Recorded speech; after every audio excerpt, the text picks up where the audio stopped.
is Chand Kaur, an assistant professor of pharmacology working with RPIIT campus Karnal. Today I am here again with you all on a new video on stroke. So what is stroke? It is a cerebrovascular disease. It is characterized by sudden death of brain cells. This disease primarily affects the vessels which supply blood and oxygen to the brain. Any interruption to the supply of blood and oxygen to the brain result in death of neurons, that are brain cells. The interruption may occur due to blockage or due to bleed or rupture in the blood vessel. Stroke is the third most leading cause of death in case of women and fifth most leading cause of death in case of men, according to Center of Disease Control and Prevention. If it left untreated, it may be fatal. Not all the attacks of strokes are fatal.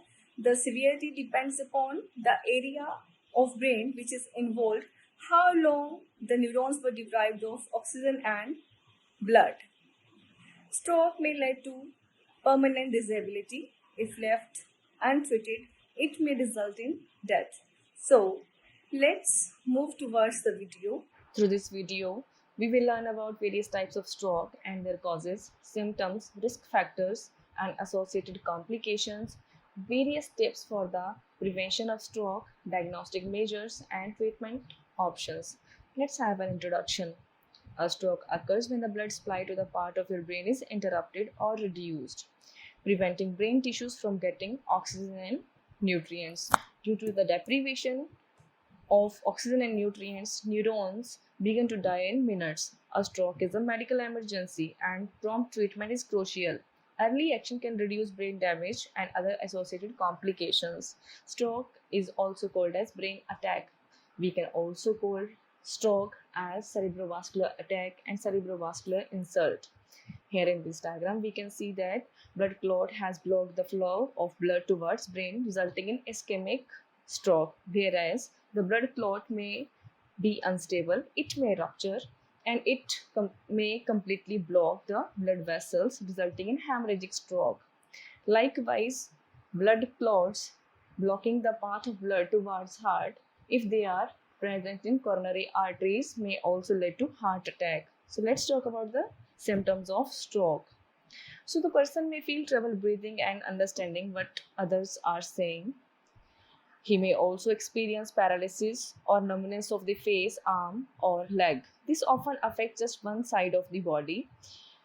Ask that person to raise both his arms over his head at the same time. If one arm begins to fall, that means he is having an attack of stroke. There may be visual problems. You may suddenly have blurred or weakened, blackened vision in one or both eyes, or you may see double.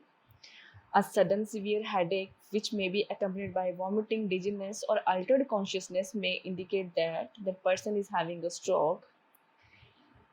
Person who had attack of stroke may experience trouble walking, whereas the question arises when to see a doctor.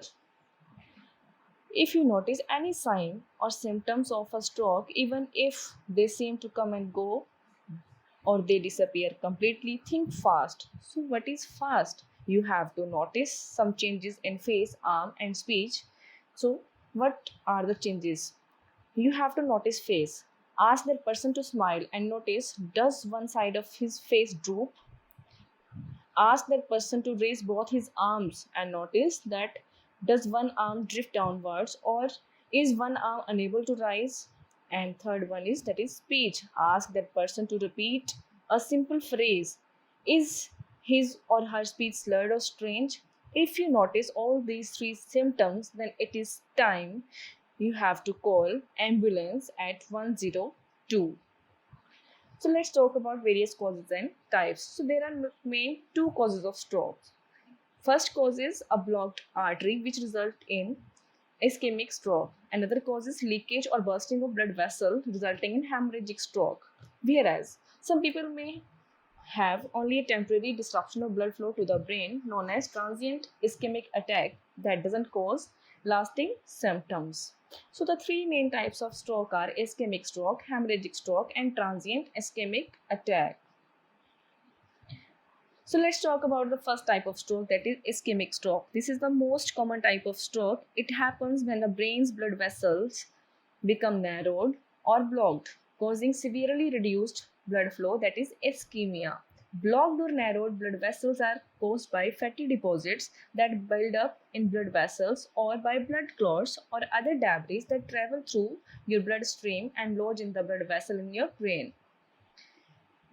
Some initial researches has shown that COVID-19 infections may be a possible cause of ischemic stroke, but more studies still required.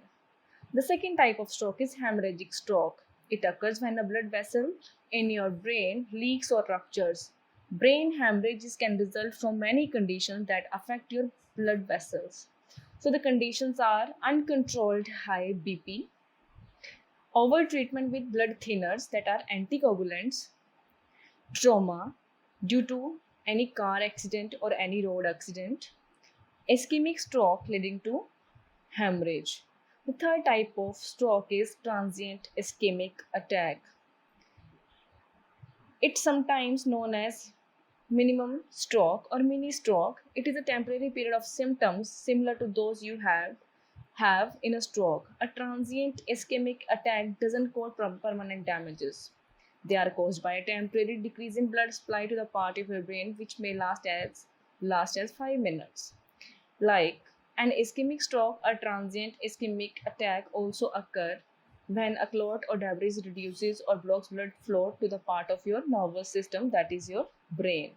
So let's talk about the associated risk factors.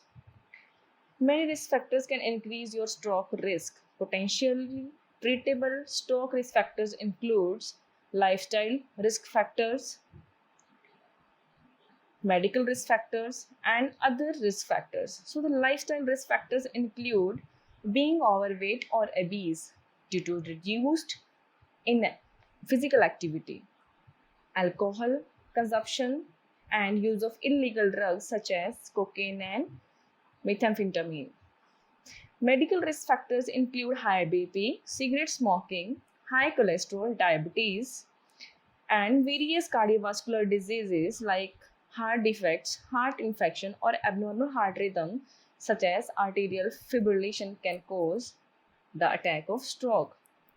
Person's family history of stroke, heart attack, or transient ischemic attack is also a contributor, whereas newly researches has discovered that COVID-19 patients also experience attacks of stroke. Other factors associated with higher risk of stroke include age. People beyond 55 years of age have a higher risk of stroke than do younger people. So, what is the racial difference? Africans and Americans have a higher risk of stroke than other races, whereas depending upon sex, if we say men have higher risk of stroke than women, women are usually older when they have strokes and they are more likely to die of stroke than are in men. Hormones. Use of birth control pills or hormone therapies that include estrogen increases the risk of stroke. So let's talk about complications. So the first complication is paralysis or loss of muscle movement. You may become paralyzed on one side of your body or lose control of certain muscles such as those on side of your face and one arm. Another complication is difficulty in talking or swallowing. A stroke might affect control of your muscles in your mouth and throat, making it difficult for you to talk clearly, to swallow, and to eat. You also may have difficulty with language, including speaking, understanding, reading, and writing. Memory loss or difficulties with thinking. Many people who have had stroke experience some memory loss. Others may have difficulty thinking, reasoning, making judgments, and understanding the concepts. Emotional problems. The person who are having the stroke attacks have had may have more difficulty controlling their emotions. Pain. Pain, numbness, or other unusual sensations may occur in the part of your body affected by stroke, and it depends upon which part of your brain has been affected. For example, if a stroke causes you to lose feeling in your left arm, you may have developed an uncomfortable tingling sensation in the left arm. Changes in behavior and self care ability. People who have had strokes may become withdrawn. They may need help with grooming and daily activities. Let's talk about diagnosis. So, there are various diagnostic parameters to identify that one has suffered a stroke attack. So, the first parameter is blood test. So, what we can observe in blood test, the blood sugar level, if one is having any kind of infection, the level of platelets, and how fast your blood clots. Another test is MRI and CT scan. The MRI will help to see if any brain tissue or brain cells have been damaged. Another test is EKG, or it can also be called as ECG, that is electrocardiogram. This simple test records the electrical activity in the heart, measuring its rhythm and recording how fast it beats. It can determine if you have any heart conditions that may have led to stroke, such as a prior heart attack or arterial fibrillation. Next is carotid ultrasound and echocardiogram. Echocardiogram can find sources of blood clot in your heart. These clot may have traveled to your brain and caused a stroke. So let's talk about various methods for the prevention of stroke. Many stroke prevention strategies are the same as strategies to prevent heart diseases. In general, healthy lifestyle recommendations include: one has to control the blood pressure, that is hypertension, lowering the amount of cholesterol and saturated fatty acids in diet. One has to quit tobacco use. One has to manage the blood sugar level, that is diabetes. One has to reduce weight if one is obese. Other preventions include eating a diet rich in fruits and vegetables, do exercise regularly, drink alcohol in moderation or not to drink at all, treating obstructive sleep apnea, and avoid all illegal drugs. So, what are the medications which can be used to treat stroke? So, the first class of medications are tissue plasminogen activators. Another class is antiplatelet drugs, and the examples are like aspirin and dipyridamole, whereas anticoagulants can also be given, and they include heparin and warfarin. Statins like rosuvastatin, simvastatin, and atorvastatins. These are the drugs which can be used in hypercholesterolemia, and they can be given in treatment of stroke also. Whereas many antihypertensive drugs can also be given in treatment of stroke, as high blood pressure can cause pieces of plaque buildup in your arteries to break off. These pieces can block arteries, causing a stroke. As a result, controlling high BP can help prevent a stroke. Thanks for watching.